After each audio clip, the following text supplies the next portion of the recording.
Polaris by H.P. Lovecraft. Into the north window of my chamber glows the pole star with uncanny light. All through the long hellish hours of blackness it shines there, and in the autumn of the year, when the winds from the north curse and whine, and the red-leaved trees of the swamp mutter things to one another in the small hours of the morning under the horned waning moon, I sit by the casement and watch that star. Down from the heights reels the glittering Cassiopeia as the hours wear on, while Charles's Wain lumbers up from behind the vapor-soaked swamp trees that sway in the night wind. Just before dawn, Arcturus winks ruddily from above the cemetery on the low hillock, and Coma Berensis shimmers weirdly afar off in the mysterious east. But still the pole star leers down from the same place in the black vault, winking hideously like an insane watching eye which strives to convey some strange message, yet recalls nothing save that it once had a message to convey. Sometimes, when it is cloudy, I can sleep. Well do I remember the night of the great aurora, when over the swamp played the shocking coruscations of the daemon light. After the beams came clouds, and then I slept. And it was under a horned waning moon that I saw the city for the first time. Still and somnolent did it lie, on a strange plateau, in a hollow betwixt strange peaks.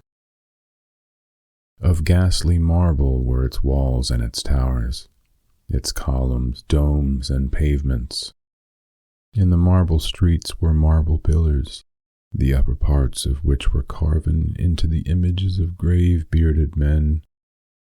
The air was warm and stirred not, and overhead, scarce 10 degrees from the zenith, glowed that watching pole star. Long did I gaze on the city, but the day came not. When the red Aldebaran, which blinked low in the sky but never set, had crawled a quarter of the way around the horizon, I saw light and motion in the houses and the streets. Forms strangely robed, but at once noble and familiar, walked abroad, and under the horned waning moon men talked wisdom in a tongue which I understood, though it was unlike any language I had ever known. And when the red Aldebaran had crawled more than halfway across the horizon, there were again darkness and silence. When I awaked, I was not as I had been.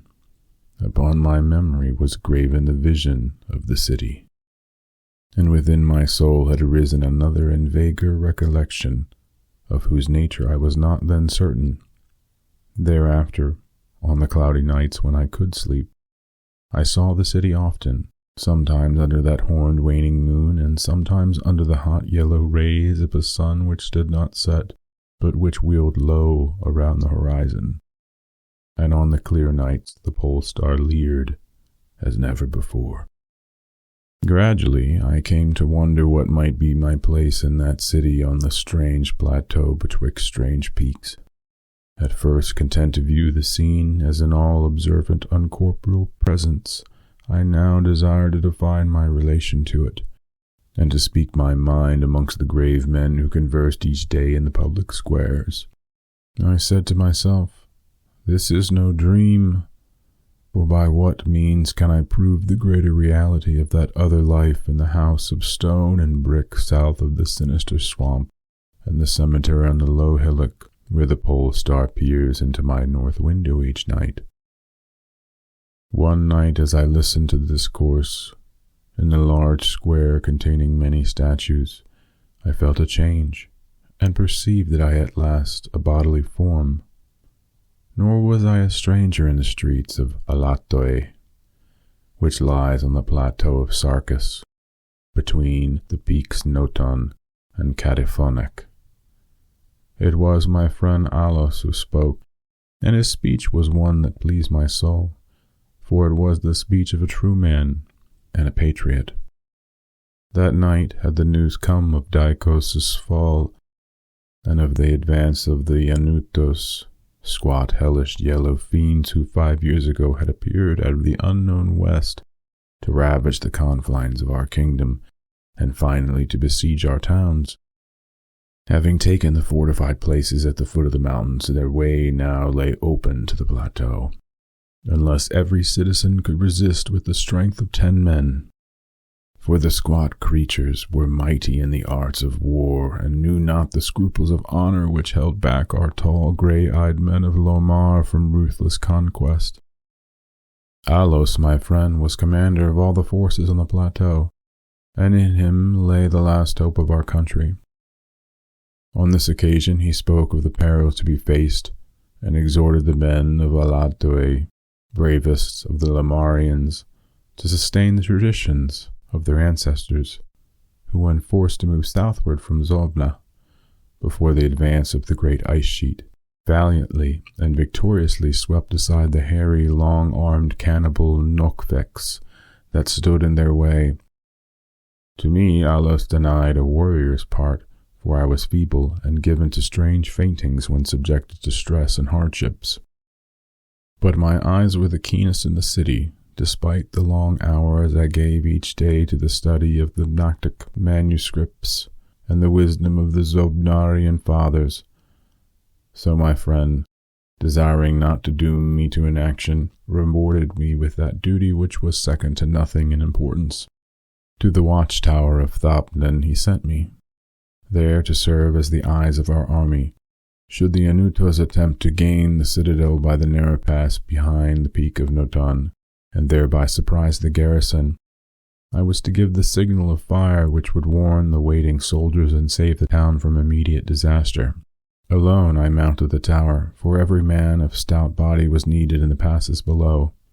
My brain was sore dazed with excitement and fatigue, for I had not slept in many days. Yet was my purpose firm, for I loved my native land of Lomar, and the marble city of Alatoe, that lives betwixt the peaks of Noton and Cadiaphonic.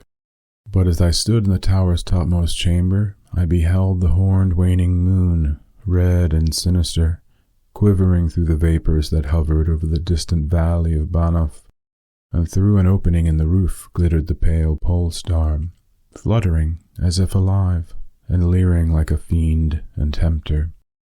Methought its spirit whispered evil counsel, soothing me to traitorous somnolence with a damnable rhythmical promise which it repeated over and over. Slumber, watcher till the spheres, 26,000 years have revolved, and I return to the spot where I now burn. Other stars anon shall rise to the axes of the skies, stars that soothe and stars that bless, with a sweet forgetfulness. Only when my round is o'er shall the path disturb thy door. Vainly did I struggle with my drowsiness, seeking to connect these strange words with some lore of the skies which I had learned from the Noctic manuscripts. My head, heavy and reeling, drooped to my breast, and when I looked up it was in a dream, with the pole star grinning at me through a window from over the horrible swaying trees of a dream swamp, and I am still dreaming. In my shame and despair I sometimes scream frantically, begging the dream creatures around me to waken me ere the Anutu steal up the pass behind the peak Noton and take the citadel by surprise. But these creatures are daemons, for they laugh at me and tell me I am not dreaming. They mock me whilst I sleep, and whilst the squat yellow foe may be creeping silently upon us. I have failed in my duty, and betrayed the marble city of Alatoe. I have proven false to Alos, my friend and commander. But still these shadows of my dream deride me. They say there is no land of Lomar, save in my nocturnal imaginings. That in those realms where the pole star shines high and red Aldebaran crawls low around the horizon, there has never been naught save ice and snow for thousands of years, and never a man save squat yellow creatures blighted by the cold whom they call Eskimo. And as I writhe in my guilty agony, frantic to save the city whose peril every moment grows, and vainly striving to shake off this unnatural dream of a house of stone and brick south of a sinister swamp and a cemetery on a low hillock. The pole star, evil and monstrous, leers down from the black vault, winking hideously like an insane watching eye which strives to convey some strange message, yet recalls nothing, save that it once had a message to convey.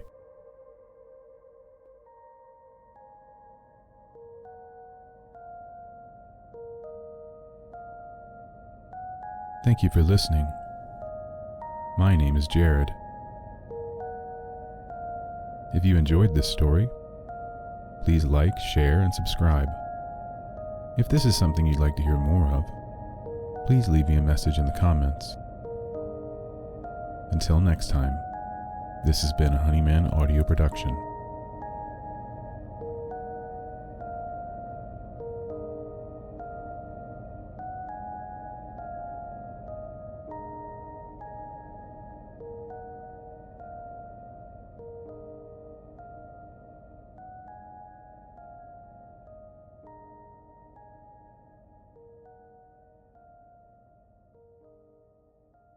Joker and Honeyman.